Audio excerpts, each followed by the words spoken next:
Video করছি তো আমরা 2-3 দিন আগেও দেখেছি ভালো বুঝলি।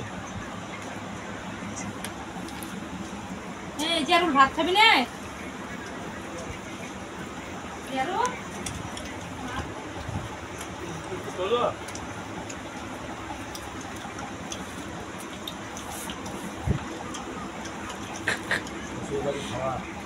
বাড়ি খাওয়া এটা আমাদের শ্বশুর ভালো করে দেখে এর মেয়ে বিয়ে করলে ভালো খাওয়া দাওয়া হবে ওর থেকে ঘোরা বল বল কি বলছি বল ভাত মা দাও সব ভাত দাও খাইতে